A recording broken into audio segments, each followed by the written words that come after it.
आज की क्लास में कराएंगे हम टाइप 2 के सवाल। आपको जैसे पता है कि जो हम चला रहे हैं चैप्टर में वो प्रतिशत है, परसेंटेज, उसका हमने टाइप 1 के सवाल करा दिए हैं। आप उनको देख सकते हैं जाके। और आज कराएंगे हम टाइप 2, जिसका पहला सवाल आपको इस वक्त लिखा हुआ दिख रहा है।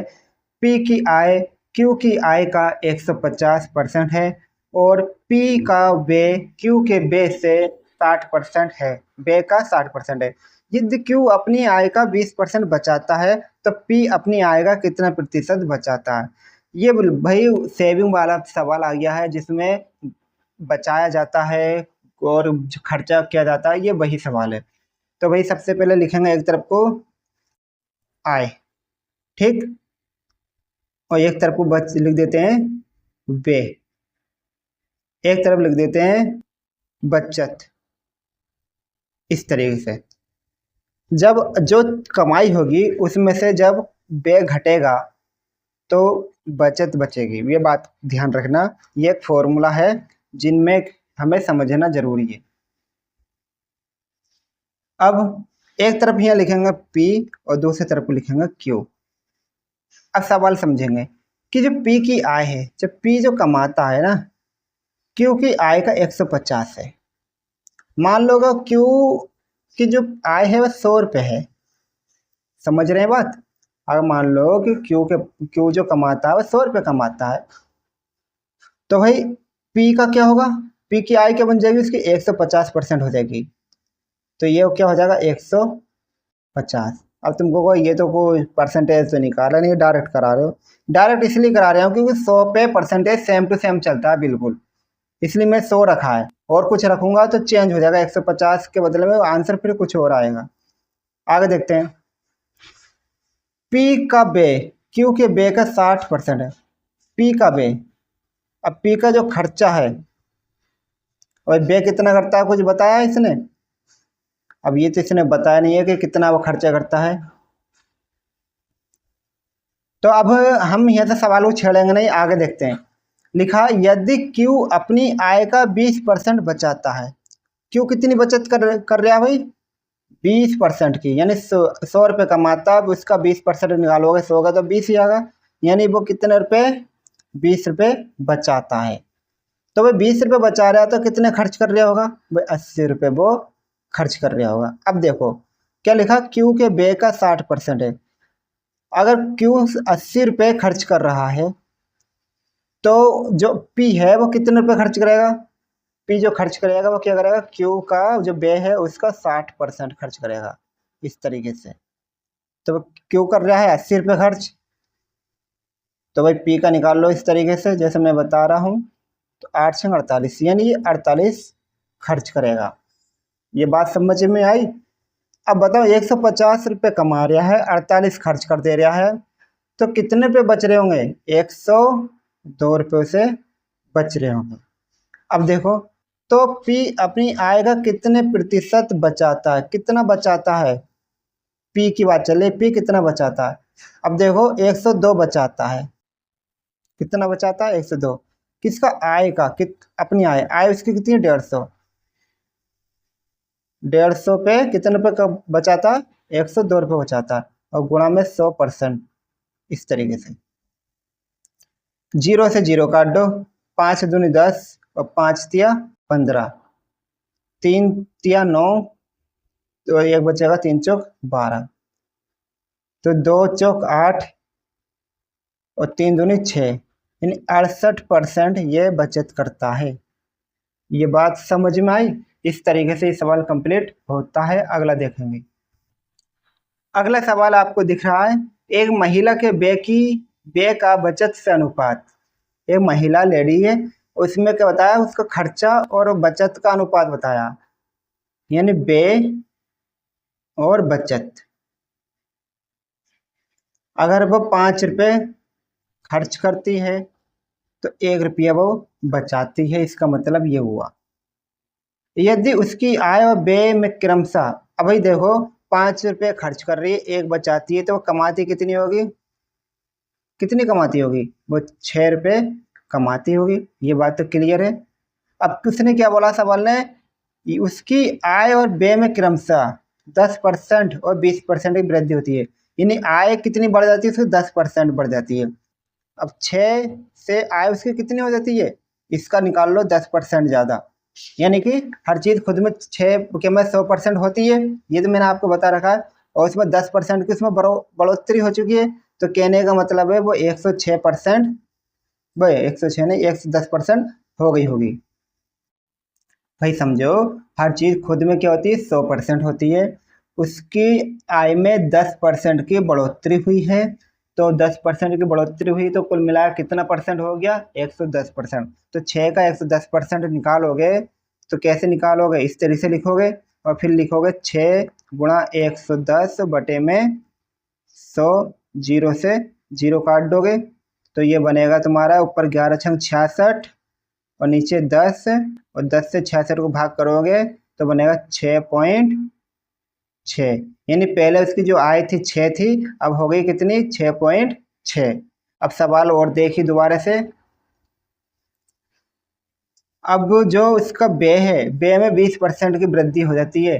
पहले व्यय कितने रुपए कर रही थी, 5 रुपए, अब 5 भी खुद में एक 100% है नहीं है, क्या है 100% है, और 20% की इसमें वृद्धि हो गई, यानी अब 5 का 120% बना जाएगा। इस तरीके से 120% हो जाएगी वृद्धि, यानी 20% की तो वृद्धि हो रही है और 100% खुद 120 हो जाएगा इस तरीके से। अब जीरो से जीरो काट दो, 5 से काटेंगे तो 5 दूनी 10 और 2 से काटेंगे 2 छक्के 12। यानी पहले वो 5 रुपये खर्च करती थी और अब खर्च कर रही है कितने, 6 रुपये खर्च कर रही है। इस तरीके से ये आगे 6। अब सवाल ने क्या बोला, मुद्दा देखो, उसकी बचत में प्रतिशत परिवर्तन। अब इसमें कितना परिवर्तन आया उसकी बचत में, अब समझो। पहले 6 रुपये कमाती थी, 5 रुपये खर्च करती थी, तो एक वो 6 रुपये कमाए, 5 रुपये खर्च करे तो एक बचाया।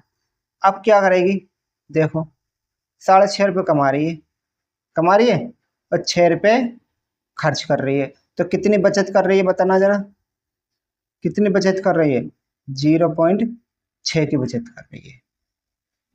अब पहले की तुलना में अब की तुलना में करो जरा, पहले की तुलना और अब से करो, तो पहले 1 रुपया बचाती थी, अब 0.6, यानी कितना कम बचा रही है, 0.40 पैसे कह सकते हो, ये 0.4 कह दो। तो ये भाई देखो एक, और एक को हम कैसे लिख सकते हैं, 1.0 लिख सकते हैं ना, लिख सकते हैं। और 1.0 में से 0.6 घटाओगे तो क्या बचेगा, 0.4 ही तो बचेगा, देखो ना। ठीक है चलो कोई दिक्कत ना, 0.4। पहले क्या थी आमदनी, इसकी पहले बचत क्या थी, 1 थी, और गुणा में 100%, पॉइंट उड़ाएंगे जीरो बढ़ जाएगा, इसके जीरो से इसके जीरो कट जाएगा, तो 4 कितना होगा, 4 धाए 40, ये 40% का इसके में परिवर्तन आ गया है। इस तरीके से ये सवाल भी हमारा कंप्लीट हो जाता है। अगला सवाल देखिए, मिस्टर एक्स की मासिक आय 26,500 रुपये, हर महीने की सैलरी 26,500 रुपये है, और जो खर्चा है मासिक वो 20,500 रुपये है। अगले वर्ष उसके वेतन में 12% की वृद्धि हुई और खर्चा यानी व्यय में 6% की वृद्धि हुई। उसकी बचत में कितने प्रतिशत की वृद्धि हुई है। अब देखो, तो भाई यहाँ पर लिखेंगे आय, आय कितनी है, 26,500। अब लिखेंगे व्यय, व्यय कितना है, 20,500।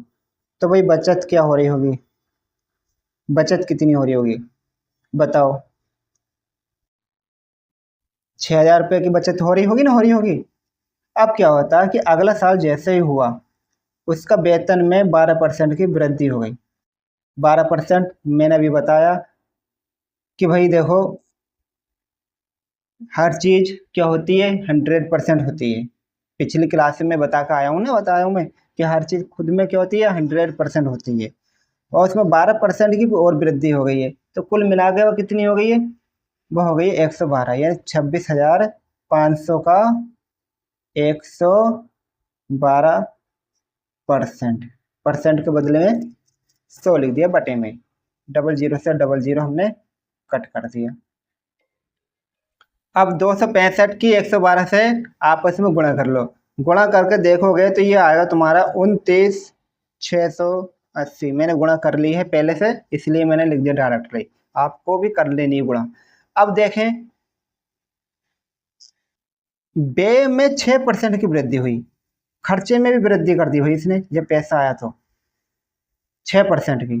तो भाई ये क्या होगा, 20 500 का क्या हो जाएगा 106%। 00 से 00 काट देंगे तो भाई ये हो गया 205 गुणा 106। गुणा करके देखोगे तो ये आएगा तुम्हारा 21,730।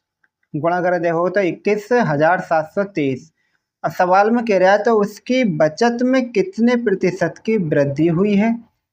तो भाई देख लो, बचत चेक करो, इसकी बचत कितनी हो रही है। तो भाई घटा लो जरा इसको, तो 16 में से 7 कम करेंगे तो 9, ये बचेगा 8, 8 में से 1 कम करेंगे 7, यानी 7,950। सही घटाया मैंने, देख लो। कई बात हो, 2 से दो मुझे, 16 में 7 कम करेंगे 9, 9 ठीक, 8 में से 1 कम करें 7, कितने 7,950। पहले की देखो, पहले 6,000 रुपये की बचत, अब हो रही 7,950 की बचत। तो कितनी ज़्यादा हो रही है भाई, कितनी ज़्यादा हो गई, 1950 की ज़्यादा हो रही है। किस पर हो रही है, पहले कितनी हो रही थी, पहले वाली लिखेंगे नीचे को और गुणा में 100%। ये हमारी क्या आ गया, 9% आ गया। 00 से 00 काट देंगे, ऊपर वाले से ऊपर वाला 0 काट देंगे। अब ऊपर क्या बचेगा 195 और नीचे 6 और परसेंटेज का निशान। 6 से भाग करो जरा इसको, तो काटो जरा 6 से इसको, तो काटें तो 6 तिया 18, 1 बचेगा 15 हो जाएगा। तो 6 दूनी 12, कितना बचेगा 3, पॉइंट लगा के 30 हो जाएगा, और 6 पंजे 30, ये 32.5% की वृद्धि हो गई है। ठीक, इस प्रकार से आज की क्लास भी हमारी कंप्लीट हो जाती है। अगर आपको वीडियो अच्छी लगे तो वीडियो को लाइक, चैनल को सब्सक्राइब जरूर करें। धन्यवाद।